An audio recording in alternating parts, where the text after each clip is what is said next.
Vláde nezáleží len na osude Slovenska, ale aj na hospodárskych zvieratách. Minister pôdohospodárstva predložila 14 vládnych nariadení na zlepšenie ich zdravia aj sexuálneho života. Katarálna horúčka oviec môže byť doslova zabiják. Nakazené zvieratá slintajú, majú opuchnuté pisky a jazyk má modrú farbu. Aj preto má ochorenie názov modrý jazyk. Vláda sa ale o naše ovce postarala a prijala opatrenie, aby sa choroba nešírila. Minister pôdohospodárstva dal školenie o problémoch oviec aj svojim kolegom. Takže si niečo pamätáte z toho, čo vám vysvetlil? Nie. Vláda má ale na srdci aj šťastie ostatných zvierat. Rozmnožovanie domácich prasiat nie je iba v rukách prírody, ale aj vlády.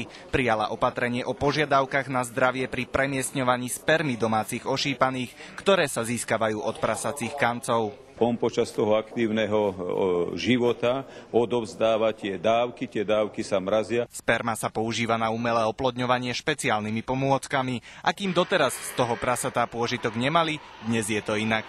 Tie technické pomôcky sa už dnes používajú také, aby tam bol aj ten pocitový efekt toho zvierat. Nie všetci však s prepravou spermy od kanca k netrpezlivým prasniciam súhlasia. Netreba spermie prevážať, že treba to urobiť. Minister pôdohospodárstva nezabudol ani na zdravie svojich kolegov a novinárov. Na vládu im priniesol igelitky zo špargľou. Treba ju papať, je naozaj zdravá. Prijaté vládne opatrenia by mali v konečnom dôsledku zvýšiť životný štandard a ochranu zdravia našich hospodárskych zvierat. Tomáš Grečko, TA3.